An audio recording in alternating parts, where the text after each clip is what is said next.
ನಮಸ್ಕಾರ ಸ್ನೇಹಿತರೆ, ಎಲ್ಲರಿಗೂ ಆಸಕ್ತಿ ಅಕಾಡೆಮಿ ಯೂಟ್ಯೂಬ್ ಚಾನಲ್ಗೆ ಸ್ವಾಗತ. ಸೊ ಈ ವಿಡಿಯೋದಲ್ಲಿ ನಾನು KCET 2026 ಅಪ್ಲಿಕೇಶನಲ್ಲಿ ನಿಮಗೆ ಕೆಲವೊಂದು ಡೌಟ್ಸ್ ಇದೆ. ಸೊ ಕೆಲವೊಂದು ಸ್ಟೂಡೆಂಟ್ಸು ಕಾಮೆಂಟ್ ಬಾಕ್ಸಲ್ಲೂ ಸಹ ಕಾಮೆಂಟ್ ಮಾಡಿದರು. ಸೊ ಆ ಡೌಟ್ಗಳ ಬಗ್ಗೆ ಡಿಸ್ಕಷನ್ ಮಾಡೋಣ. ಅಂತಂದರೆ ಕೆಲವರು ಸರ್ ನಮ್ಮದು ಕ್ಲೈಮ್ಡ್ ಬಟ್ ನಾಟ್ ವೆರಿಫೈಡ್ ಅಂತ ಬರ್ತಾ ಇದೆ, ಅಂದರೆ ಏನು, ಹಾಗಾದರೆ ನಾವು ಏನು ಮಾಡಬೇಕು, ಹಾಗಾದರೆ ಯಾವೆಲ್ಲ ಡಾಕ್ಯುಮೆಂಟ್ಸನ್ನ ತೊಗೋಬೇಕು, ಎಲ್ಲಿ ವೆರಿಫಿಕೇಷನ್ ಮಾಡಿಸ್ಕೋಬೇಕು, ಕೆಲವರು ಸ್ಯಾಟ್ಸ್ ನಂಬರು ಸಹ ನಮ್ಮದು ಇಲ್ಲ, ಏನು ಮಾಡಬೇಕು ಅನ್ನೋದನ್ನು ಕೆಲವೊಂದು ಡೌಟ್ಸನ್ನು ಕೇಳಿದರು. ಆ ಎಲ್ಲ ಡೌಟ್ಸ್ಗಳನ್ನು ನಾನು ಈ ವಿಡಿಯೋದಲ್ಲಿ ಕ್ಲಿಯರ್ ಮಾಡ್ತೇನೆ. ಸೊ ಅದಕ್ಕೆ ಮುಂಚೆ ನನ್ನ ಚಾನಲ್ಗೆ ನೀವು ಹೊಸಬರಾಗಿದ್ದರೆ ದಯವಿಟ್ಟು ನನ್ನ ಚಾನಲನ್ನು ಸಬ್ಸ್ಕ್ರೈಬ್ ಮಾಡ್ಕೊಳ್ಳಿ, ಹಾಗೆ ವಿಡಿಯೋನ ಲೈಕ್ ಮಾಡಿ, ಎಲ್ಲರಿಗೂ ಶೇರ್ ಮಾಡಿ. ಹಾಗೆ ನಂದು ವಾಟ್ಸಪ್ ಚಾನಲ್ ಒಂದಿದೆ, ಹಾಗೆ ಟೆಲಿಗ್ರಾಮಲ್ಲೂ ಸಹ ಒಂದು ಚಾನಲ್ ಇದೆ. ಅವೆರಡೂ ಲಿಂಕನ್ನು ನಿಮಗೆ ಡಿಸ್ಕ್ರಿಪ್ಷನ್ ಬಾಕ್ಸಲ್ಲಿ ಹಾಕಿರ್ತೀನಿ. ಸೊ ಯಾಕೆ ಅದಕ್ಕೆ ಜಾಯ್ನ್ ಆಗಿ, ಯಾಕೆ ಅಂತಂದರೆ ಅಲ್ಲಿ ನನಗೆ PDF ಕೆಲವೊಂದು ಡಾಕ್ಯುಮೆಂಟ್ಸ್ ಎಲ್ಲ ಶೇರ್ ಮಾಡ್ತಿರ್ತೀನಿ.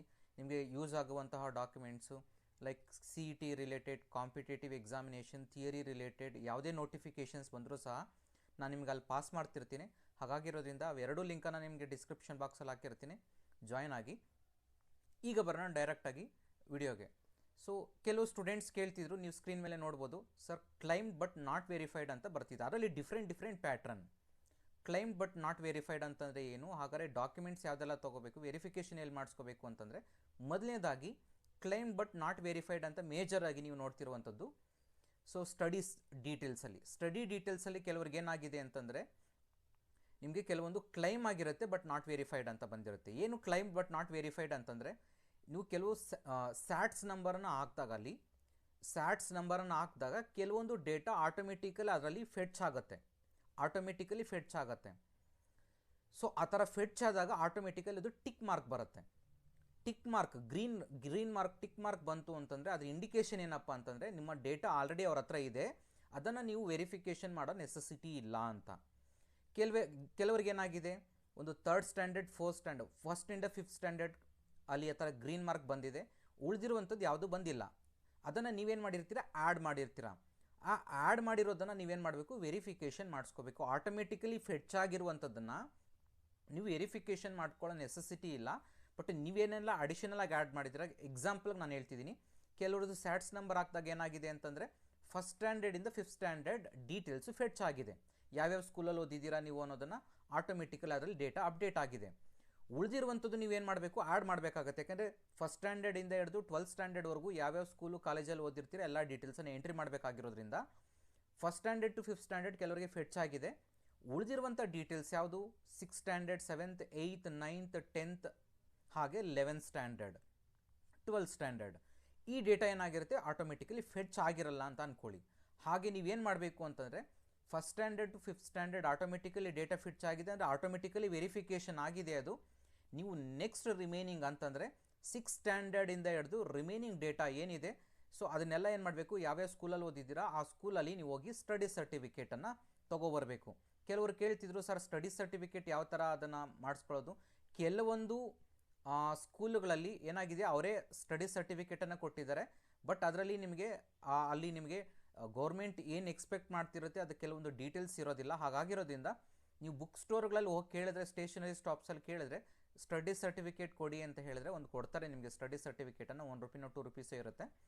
ಸೊ ಅದನ್ನು ನೀವು ಯಾವ್ಯಾವೆಲ್ಲ ಸ್ಕೂಲಲ್ಲಿ ಓದಿದ್ದೀರಾ, 1st ಸ್ಟ್ಯಾಂಡರ್ಡಿಂದ ಹಿಡಿದು 12th ಸ್ಟ್ಯಾಂಡರ್ಡ್ವರೆಗೂ, 1st ಸ್ಟ್ಯಾಂಡರ್ಡಿಂದ 2nd PUC ವರೆಗೂ ಯಾವ ಸ್ಕೂಲು ಎಲ್ಲ ಕಾಲೇಜಲ್ಲೆಲ್ಲ ಓದಿದ್ದೀರಾ ಆ ಎಲ್ಲ ಸ್ಕೂಲು ಕಾಲೇಜುಗಳಲ್ಲಿ ಹೋಗಿ ನೀವೇನು ಮಾಡಬೇಕು ಅಂತಂದರೆ, ಡಿಫ್ರೆಂಟ್ ಈಗ ಕೆಲವರು ಏನು ಮಾಡಿರ್ತಾರೆ, 1st ಸ್ಟ್ಯಾಂಡರ್ಡಿಂದ 10th ಸ್ಟ್ಯಾಂಡರ್ಡ್ ಒಂದೇ ಸ್ಕೂಲಲ್ಲಿ ಓದಿರ್ತೀರ, ಅವರು ನೀವು ಒಂದು ಸ್ಟಡಿ ಸರ್ಟಿಫಿಕೇಟ್ ಸಾಕಾಗುತ್ತೆ.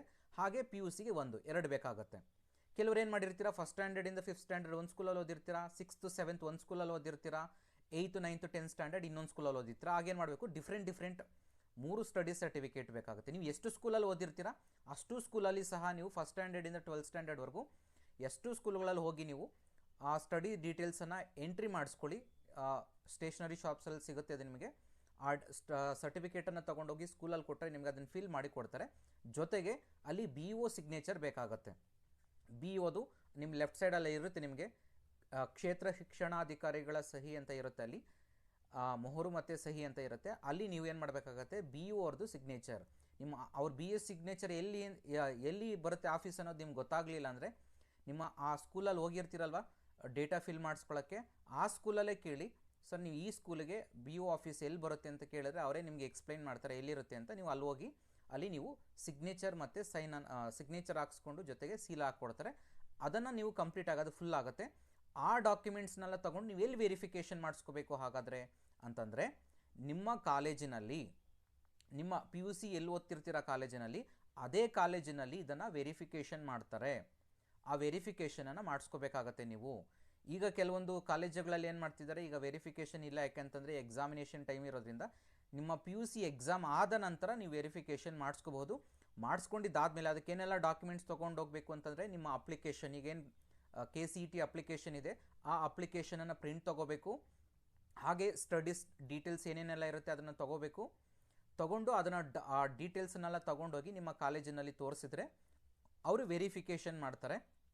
ಕಾಲೇಜಿನಲ್ಲಿ ವೆರಿಫಿಕೇಷನ್ ಮಾಡಿದ ನಂತರ ನಿಮಗದು ಆಟೋಮೆಟಿಕಲಿ ಈಗೇನು not claimed but not verified ಅಂತ ಬರ್ತಾ ಇದೆ, ಅದು ವೆರಿಫೈಡ್ ಅಂತ ಆಮೇಲೆ ಬರುತ್ತೆ ನಿಮಗೆ ಅದು. ಸೊ ಇದಾಯಿತು ಕ್ಲೈಮ್ಡ್ ಬಟ್ ನಾಟ್ ವೆರಿಫೈಡ್ಗೆ. ಅದೇ ಥರನೇ ನಿಮಗೆ ಕನ್ನಡ ಮೀಡಿಯಂ ರೂರಲ್ಲೂ ಸಹ ಅದೇ ಥರನೇ ಇರುತ್ತೆ. ಕನ್ನಡ ಮೀಡಿಯಂ ರೂರಲ್ ಅಂತಂದರೆ ಜ್ಞಾಪಕ ಇರಲಿ ನಿಮಗೆ, ಫಸ್ಟ್ ಸ್ಟ್ಯಾಂಡರ್ಡಿಂದ 10th ಸ್ಟ್ಯಾಂಡರ್ಡ್ವರೆಗೂ ಫುಲ್ 10 years ಕನ್ನಡ ಮೀಡಿಯಮಲ್ಲಿ ಓದಿದರೆ ಮಾತ್ರ ನಿಮಗೆ ಕನ್ನಡ ಮೀಡಿಯಂ ಕ್ಲೈಮ್ ಮಾಡ್ಕೋಬೋದು. ಹಾಗೆ ಫಸ್ಟ್ ಸ್ಟ್ಯಾಂಡರ್ಡಿಂದ 10th ಸ್ಟ್ಯಾಂಡರ್ಡ್ವರೆಗೂ ಕಂಪ್ಲೀಟ್ 10 years ರೂರಲಲ್ಲಿ ಓದಿದರೆ, ನಿಮ್ಮ ಸ್ಕೂಲ್ ಫಸ್ಟ್ ಸ್ಟ್ಯಾಂಡರ್ಡಿಂದ 10th ಸ್ಟ್ಯಾಂಡರ್ಡ್ವರೆಗೂ ರೂರಲ್ ಸ್ಕೂಲ್ ಇದ್ದರೆ ಆಗ ಮಾತ್ರ ನೀವು ರೂರಲನ್ನು ಕ್ಲೈಮ್ ಮಾಡ್ಕೋಬೋದು. ಕೆಲವರು ನಾನು ನೋಡಿದ್ದೀನಿ ಫಸ್ಟ್ ಸ್ಟ್ಯಾಂಡರ್ಡಿಂದ 7th ಸ್ಟ್ಯಾಂಡರ್ಡ್ ಕನ್ನಡ ಮೀಡಿಯಮಲ್ಲಿ ಓದಿರ್ತಾರೆ, 8th 9th 10th standard English ಮೀಡಿಯಮಲ್ಲಿ ಓದಿರ್ತಾರೆ. ಸೊ ಅವರಿಗೆ ಕನ್ನಡ ಮೀಡಿಯಂ ಕ್ಲೈಮ್ ಆಗೋದಿಲ್ಲ. ನೀವು ಫಸ್ಟ್ ಸ್ಟ್ಯಾಂಡರ್ಡಿಂದ 10th ಸ್ಟ್ಯಾಂಡರ್ಡ್ವರೆಗೂ 1 ವರ್ಷ ಮಿಸ್ ಆಗಿದ್ರೂ ಸಹ ನಿಮಗೆ ಕನ್ನಡ ಮೀಡಿಯಂ ಕ್ಲೈಮ್ ಆಗೋದಿಲ್ಲ. ಫಸ್ಟ್ ಸ್ಟ್ಯಾಂಡರ್ಡಿಂದ 10th ಸ್ಟ್ಯಾಂಡರ್ಡ್ವರೆಗೂ ಫುಲ್ 10 years ಕನ್ನಡ ಮೀಡಿಯಮಲ್ಲಿ ಓದಿದ್ರೆ ಮಾತ್ರ ನಿಮಗೆ ಕನ್ನಡ ಮೀಡಿಯಂ ಕ್ಲೈಮ್ ಆಗುತ್ತೆ. ಹಾಗೆ ರೂರಲ್ಲೂ ಸಹ.